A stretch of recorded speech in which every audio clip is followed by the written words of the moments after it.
500 அரசு பள்ளிகள் மேம்படுத்தப்பட இருக்கின்றன அப்படிங்கிற அந்த செய்தியை பள்ளிக்கல்வித்துறை அமைச்சர் திரு அன்பில் மகேஷ் அவர்கள் சந்தோஷமாக பகிர்ந்து வந்தார். ஓகேப்பா, நல்ல விஷயம் தானே.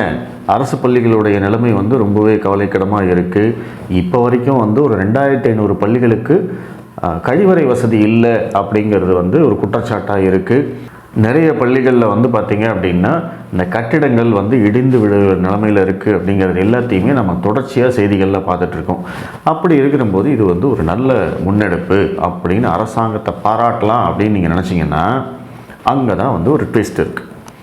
இந்த 500 பள்ளிகளை மேம்படுத்த போகிறது யார் அப்படின்னு கேட்டிங்கன்னா தனியார் பள்ளிகள் தான் அதை செய்ய போகிறாங்க அப்படின்னு கல்வித்துறை அமைச்சர் சொல்லியிருக்கார். தனியார் பள்ளிகள் எதுக்கு அரசு பள்ளியை மேம்படுத்தணும் அப்படிங்கிற ஒரு கேள்வி வந்தது. சரி, இது எங்கே நடந்தது, என்ன பிரச்சனை அப்படின்னு கேட்டிங்கன்னா நேற்று தனியார் பள்ளிகளுடைய ஒரு சங்கம் துவங்கியிருக்காங்க. அந்த துவக்க விழாவில் பள்ளி கல்வித்துறை அமைச்சரும் கலந்துக்கிட்டு இருக்காரு. அவர் தான் துவக்கி வச்சிருக்காருன்னு நினைக்கிறேன். அங்கே சில தீர்மானங்கள் நிறைவேற்றப்பட்டிருக்கு. அப்படி நிறைவேற்றப்பட்ட ஒரு தீர்மானம் தான் இந்த 500 பள்ளிகளை நாங்கள் மேம்படுத்துவோம் அப்படிங்கிற ஒரு தீர்மானம். இந்த தீர்மானத்தை தான் பள்ளி கல்வித்துறை அமைச்சர் வரவேற்று தன்னுடைய ட்விட்டர் பக்கத்தில் வெளியிட்டிருக்கார். தனியார் பள்ளிகளுக்கு அருகில் இருக்கக்கூடிய அரசு பள்ளிகளை தேர்ந்தெடுத்து அந்த பள்ளிகளுடைய உள்கட்டமைப்பு மற்றும் மாணவர் நலன் சார்ந்த விஷயங்கள் ப்ளஸ் புத்தகம் கொடுக்கறது, இந்த மாதிரியான விஷயங்களை நாங்கள் பண்ண போகிறோம் அப்படிங்கிற மாதிரி தனியார் பள்ளிகள் சங்கம் சொல்லியிருக்காங்க. பட் இதற்கு திரு அண்ணாமலை அவர்கள் ஒரு கேள்வி எழுப்பியிருக்காரு. அரசு பள்ளிகளை மேம்படுத்துறதுக்கு தனியார் பள்ளிகள் தேவை அப்படின்னா நீங்கள் ஒதுக்குற நிதி எங்கெங்க போகுது? இந்த வருஷம் கல்வித்துறை 44,000 கோடி ரூபாய் நிதி ஒதுக்கியிருக்கு. அந்த நிதி எங்கே? அந்த நிதியை வச்சு நீங்கள் என்ன பண்ணுறீங்க? இவ்வளவு ஆயிரங்கள் கோடி நிதி ஒதுக்குனதுக்கு அப்புறமும் அரசு பள்ளிகளுடைய நிலைமை ஏன் அப்படி இருக்குது அப்படிங்கிற அந்த கேள்வியை திரு அண்ணாமலை அவர்கள் எழுப்பியிருக்காரு. இது ஒரு நியாயமான கேள்வியும் கூட. இதில் முக்கியமான விஷயம் என்ன அப்படின்னா திமுக தன்னுடைய தேர்தல் வாக்குறுதியில் கொடுத்துருக்கிற ஒரு வாக்குறுதியை அவர் சுட்டி காட்டியிருக்கார். நாங்கள் ஆட்சிக்கு வந்தால் 10,000 பள்ளிகளை தரம் உயர்த்துவோம், மேம்படுத்துவோம் அப்படின்னு சொல்லியிருக்காங்க. ஆனால் ஆட்சிக்கு 4 வருடம் ஆக போகிறது. நீங்கள் இது வரைக்கும் ஒன்றுமே பண்ணலை. ஆனால் இப்போ 4 வருட முடிவில் நீங்கள் என்ன சொல்கிறீங்க அப்படின்னா தனியார் பள்ளிகள் மூலமாக அரசு பள்ளிகளை தரம் உயர்த்துவோம், மேம்படுத்துவோம் அப்படின்னு சொல்கிறீங்க. இது ஏற்றுக்கொள்ள முடியாதது. சமீபத்தில் அரசு பள்ளிகளுடைய அந்த இணையதள சேவை அதற்காக பில் கட்டாதனால 1.5 கோடி ரூபா பில்லு பாக்கி வச்சுருந்ததுனால பிஎஸ்என்எல் கனெக்ஷனை கட் பண்ணுவேன்னு சொன்னாங்க. அந்த விஷயத்துலேயும் பள்ளிக்கல்வித்துறை அமைச்சர் முன்னுக்கு பின் முரணான தகவலை தெரிவித்தார். அந்த மாதிரி எதுவுமே இல்லைன்னு சொன்னார். ஆனால் உண்மையிலேயே பில் பாக்கி இருந்தது. அதற்காக அந்த கல்வித்துறை இயக்குனர், தொழில் இயக்குனர் கடிதம் அனுப்பிச்சதையும் அண்ணாமலை அவர்கள் ரிலீஸ் பண்ணார். வெறும் 1.5 கோடி ரூபாய் அந்த கட்டணம் கூட செலுத்த முடியாத நிலைமையில் தான் தமிழக கல்வித்துறை இருக்கா? 44,000 கோடி எங்கே இருக்குது? 1.5 கோடி ரூபாய் எங்கே இருக்குது? இத்தனை கோடி ரூபாய் செலவு பண்ணியும் அரசு பள்ளிகளுடைய தரம் இன்னும் அதல பாதாளத்தில் இருக்கிறதுக்கான காரணம் என்ன அப்படிங்கிறது தான் இங்கே மக்களுடைய கேள்வியாக இருக்குது. அந்த கேள்வியை தான் திரு அண்ணாமலை அவர்களும் கேட்டிருக்காரு. இந்த குற்றச்சாட்டை திரு அண்ணாமலை அவர்கள் மட்டும் வைக்கலைங்க, பாஜக அதனால் அவர் எதிர்க்கிறாரு அப்படின்னு நீங்கள் நினைக்கலாம். ஆனால் இதே குற்றச்சாட்டை கம்யூனிஸ்ட் கட்சி தலைவர் பாலகிருஷ்ணன் அவர்களும் எழுப்பியிருக்காரு. தனியார்கிட்ட இந்த பள்ளிகளெல்லாம் நீங்கள் கொடுக்குறீங்க, தனியார் தான் இதை மேம்படுத்தணும் அப்படின்னா அப்போ அரசு என்ன செய்யும்? அவர் ஒரு படி மேலே போயிட்டு இந்த திட்டமே புதிய கல்விக் கொள்கையில் இருக்கக்கூடிய அந்த திட்டத்தை புகுத்துவதாக இருக்கிறது. புதிய கல்விக் கொள்கையில் பள்ளிகளெல்லாம் தனியார் மயமாக்கணும்னு எங்கேயும் சொல்லலை. ஆனால் இந்த கம்யூனிஸ்ட் கட்சிக்காரங்க எப்பவுமே இந்த மாதிரி பொய்களை சொல்லித்தான் இவங்களுக்கு பழக்கம். இந்த மாதிரியே பொய் சொல்லி மக்களை ஏமாத்துறது மட்டும்தானே இவங்களோட வேலை. ஆனால் இந்த விஷயத்தில் திமுகவோட கூட்டணி கட்சியாக இருந்தாலும் இவர்கள் இந்த கேள்வியை எழுப்பியிருக்கிறார்கள் அப்படிங்கிறத தான் நம்ம முக்கியமாக பார்க்குறோம். ஏன்னா தமிழ்நாட்டில் என்ன நடந்தாலும் இந்த கூட்டணி கட்சிகள் எல்லாமே பார்த்தீங்க அப்படின்னா மிக்சர் சாப்பிட்ற வேலையை மட்டும்தான் பார்த்துட்டு இருந்தாங்க. அதில் ஒருத்தர் தைரியமாக இந்த விஷயத்தை பற்றி கேள்வி எழுப்பியிருக்காரு அப்படிங்கிறத மட்டும் நம்ம வரவேற்கலாம். இந்த குற்றச்சாட்டுக்கு அந்த தனியார் பள்ளிகள் சங்கம் ஒரு விளக்கம் கொடுத்துருக்காங்க. நாங்கள் இந்த பள்ளிகளை தத்தெடுப்போம் அப்படின்னு சொல்லலை. இந்த பள்ளிகளுக்கு, அரசு பள்ளிகளுக்கு தேவையான சில உள்கட்டமைப்புகளை நாங்கள் நிறைவேற்றி கொடுப்போம். உதாரணத்துக்கு இந்த பெயிண்ட் அடிக்கிறது, இல்லை டேபிள் மாணவர்களுக்கு பெஞ்ச் வாங்கி தரது, இந்த நூலகம் கட்டி கொடுப்பது, இல்லை அதற்கு புத்தகங்கள் வாங்கி கொடுப்பது, இல்லை அரசு பள்ளி மாணவர்களுக்கு வந்து திறன் மேம்பாட்டு பயிற்சி மாதிரி நாங்கள் கொடுக்கறது. இந்த மாதிரியான விஷயங்களை தான் வந்து நாங்கள் செய்ய போகிறோம். அதையும் வந்து இந்த சிஎஸ்ஆர் அப்படின்னு சொல்லக்கூடிய கார்ப்பரேட் சோஷியல் ரெஸ்பான்சிபிலிட்டி, தனியாருடைய பங்கோட இந்த அரசு நிறுவனங்களை வந்து வளர்த்தெடுக்கிறது. ஸோ இதற்காகத்தான் வந்து நாங்கள் செய்ய போகிறோம் அப்படின்னு அவங்க வந்து விளக்கம் கொடுத்துருக்காங்க. இந்த திட்டம் வந்து தவறு அப்படின்னு நம்ம சொல்லலை. நம்மளுடைய கேள்வி என்ன அப்படின்னா, 44,000 கோடி ஒதுக்கக்கூடிய அந்த நிதி எங்கே போகுது, நீங்கள் என்ன பண்ணுறீங்க, இவ்வளவு கோடி நிதி ஒதுக்குனதுக்கு அப்புறமும் அரசு பள்ளிகளுடைய நிலைமை தனியார் வந்து தரம் உயர்த்தும் அளவுக்கு ஏன் இருக்கு அப்படிங்கிற அந்த கேள்விக்கு நீங்கள் முதல்ல பதில் சொல்லணும் இல்லையா? அந்த கேள்வியை தான் திரு அண்ணாமலை அவர்கள் கேட்டிருக்காரு. பள்ளி கல்வித்துறை அமைச்சர் என்ன சொல்கிறாரு அப்படிங்கிறத நம்ம பார்ப்போம். இந்த ஞானசேகரங்கிறவர் யார்? அவன் திமுக காரனா இல்லையா? அவன் திமுகவில் இருக்கானா இல்லையா? திமுக நிர்வாகியா இல்லையா அப்படிங்கிற அந்த கேள்வி எல்லாம் வந்து தொடர்ச்சியாக கேட்டுக்கிட்டே இருக்காங்க. எதிர்க்கட்சிகள் வந்து பார்த்திங்க அப்படின்னா அவன் திமுக காரன் தான் அப்படிங்கிறதுக்கு ஏகப்பட்ட ஆதாரத்தை கொடுத்தாலுமே திமுகவில் இருக்கிறவங்க அத்தனை பேருமே சொல்லி வச்ச மாதிரி ஒரே ஒரு விஷயத்தை செஞ்சிட்ருக்காங்க. அது என்ன அப்படின்னா, அவனுக்கு திமுகவுக்கு சம்மந்தமே இல்லைங்க, அவன் திமுக காரனே கிடையாதுங்க அப்படின்னு சொல்லி அவன் திரும்ப திரும்ப திரும்ப ஒரு பொய்யை வந்து சொல்லிக்கிட்டே இருக்காங்க. ஏன்னா நான் முன்னாடியே சொன்ன மாதிரி திமுகவுக்கு வந்து வரலாறு முக்கியம். ஏன்னா இந்த விஷயத்தை பற்றி நீங்கள் வந்து ஒரு வருஷம் கழிச்சோ 2 வருஷம் கழிச்சோ பேசும்போது அவங்க என்ன சொல்லுவாங்க, அவன் திமுக காரன் இல்லைன்னு நாங்கள் அப்போயே சொல்லியிருக்கோம் அப்படின்னு ஒரே வார்த்தையில் அடிச்சுட்டு போயிட்டே இருப்பாங்க. அன்றைக்கி வந்து நம்ம இந்த ஆதாரங்கள் எல்லாம் வந்து நம்ம தேடி போக முடியாது. அவன் திமுக காரன் தான் அப்படிங்கிறதுக்கு வந்து அத்தனை ஆதாரங்கள் கொடுத்ததுக்கு அப்புறமும் இவங்க அதை ஒத்துக்கவே மாட்டேங்கிறாங்க அப்படிங்கிறத நீங்கள் அந்த பாயிண்ட்டை வந்து நல்லா நோட் பண்ணிக்கணும். இந்த ஞானசேகரன் மருத்துவத்துறை அமைச்சர், மக்கள் நல்வாழ்வுத்துறை அமைச்சர் மா சுப்பிரமணியம் அவர்களோட தான் அதிகமாக சுற்றிட்டு இருந்தார்.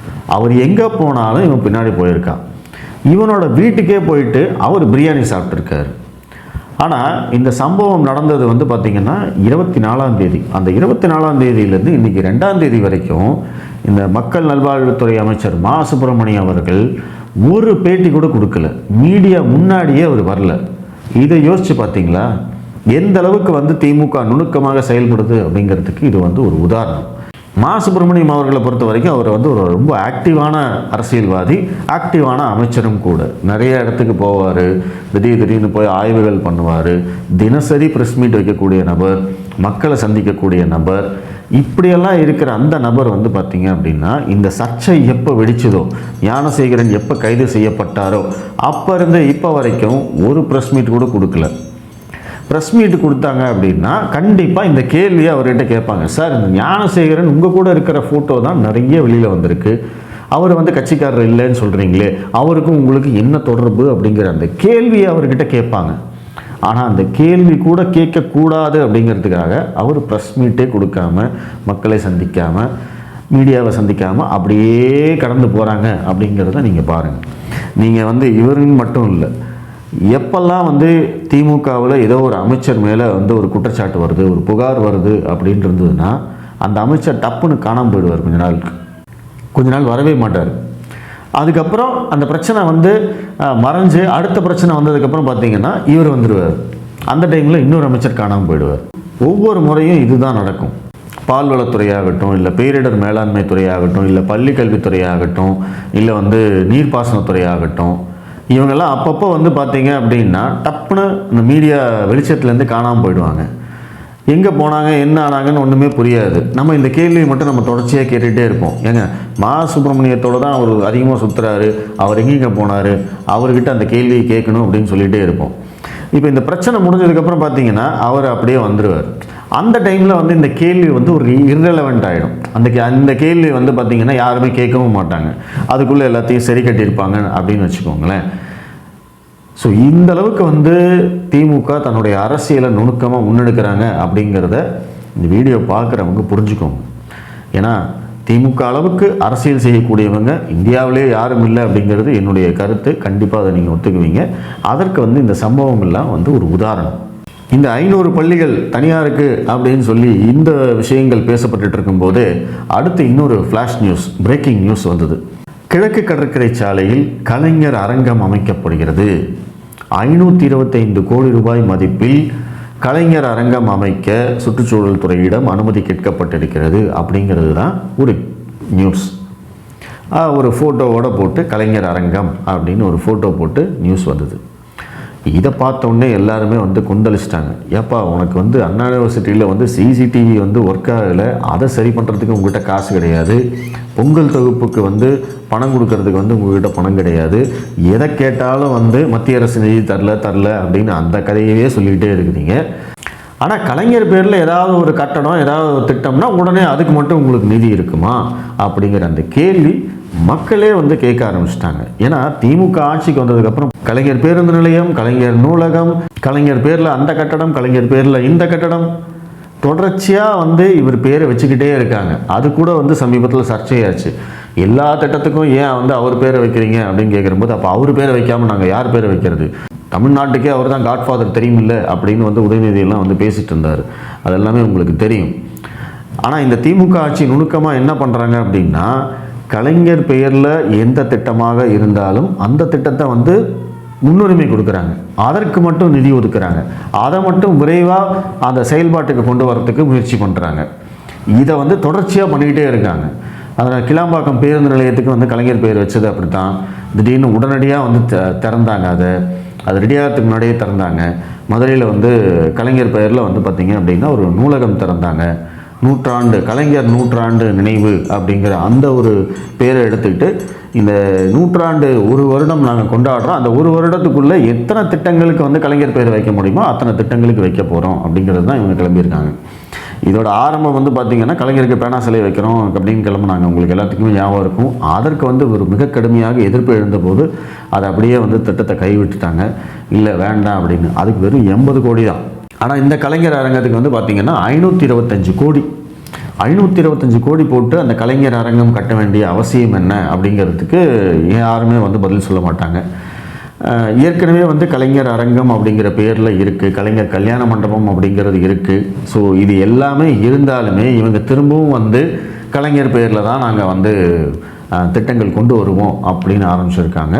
ஸோ இதுவும் வந்து பார்த்திங்கன்னா கடுமையாக எதிர்ப்புக்குள்ளாகும், கடுமையாக விமர்சனத்துக்குள்ளாகும். ஆனால் தெரிஞ்சும் வந்து திமுக இந்த தவறை செய்கிறார்கள். அதுதான் உண்மை. நாங்கள்லாம் ஆண்ட பரம்பரை தெரியுமா, சுதந்திர போராட்டத்துக்காக எங்களுக்கு தான் வந்து அதிகம் பேர் செத்து போனாங்க. ஆனால் அந்த வரலாறுலாம் மறைச்சிட்டாங்க. எங்களுக்கெல்லாம் வந்து எழுத படிக்க தெரியாது அப்படிங்கிறதுக்காக அந்த வரலாறையே மறைச்சிட்டாங்க அப்படின்னு சொல்லி திமுகவுடைய மூத்த அமைச்சர் திரு மூர்த்தி அவர்கள் பேசியிருக்கார். ஆண்ட பரம்பரை அப்படின்னு பேசினாலே இங்கே வந்து நிறைய பேருக்கு வந்து டென்ஷன் ஆகும். ஏன்னா அந்த ஆண்ட பரம்பரைன்னு பேசுகிறவங்க எல்லாத்தையுமே வந்து சாதி வெறியர்கள்னு அடையாளப்படுத்தினதே யார் அப்படின்னா இந்த திமுக காரங்க மட்டும்தான்.